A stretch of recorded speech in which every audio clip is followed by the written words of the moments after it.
avec un voisin. Mais quand ça s'est passé il y a une année, il y a 6 mois, après il a suivi le traitement lui-même, etc.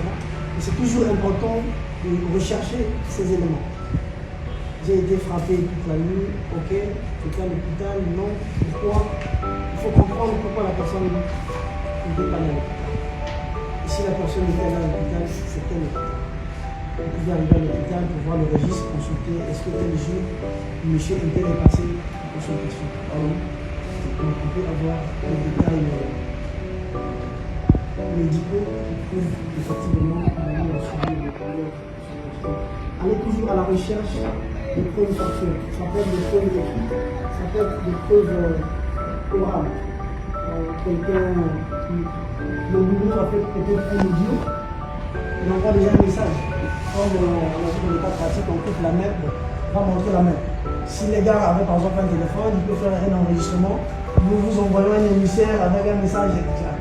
Vous avez ça, c'est un élément qui peut expliquer effectivement, on peut supposer qu'il y a eu tel acte. Les preuves écrites, les preuves orales, il faut réunir tout ça. La simple déclaration ne suffit pas. Sinon, vous pouvez être induit en erreur dans le choix. Vous avez quelqu'un qui vient, il a un visage d'agneau, le monsieur est type là, il est sérieux. Vous faites des déclarations, tac, tac, tac, tac, vous enregistrez, on a tous les éléments. Il a même cité les auteurs, etc. Ce n'est pas suffisant. C'est une simple information pour vous. Non, il faut aller rechercher les informations. Quand vous n'avez pas assez d'informations, assez d'éléments factuels qui prouvent toutes ces déclarations, tout ce que vous pouvez faire, c'est dire à la personne, on va vous aider à donner les mêmes informations, par exemple à la police, sur la gendarmerie, on demande à la gendarmerie d'enquêter. On demande à la police d'enquêter. Ou bon, écoutez, portez plainte. Ou vous-même, vous l'accompagnez. Mais quand vous êtes bloqué, vous n'arrivez pas à avoir les informations, mais lui, il insiste que c'est vrai. Donner l'information à une institution habilitée à rechercher les informations. Si vous avez vous-même l'accès à l'information, c'est très compliqué. Mais quand un agent de l'État est missionné pour enquêter sur une situation, s'il va à l'hôpital, on va lui donner les informations. S'il passe à la mort, on va lui donner les informations. S'il va au niveau de tel service, on va lui donner les informations parce qu'il agit au nom de lui. Dans la torture, vraiment faire très attention. Et il y a, on a parlé de la torture psychologique. C'est une torture qui n'a pas de preuve.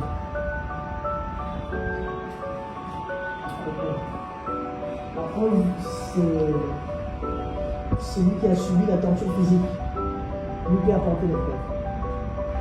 Et là, on dit, ils ont arrêté des hommes, des femmes et des enfants. Et dans le groupe, on coupe la main de quelqu'un. Donc c'est devant nous. Vous voyez le traumatisme?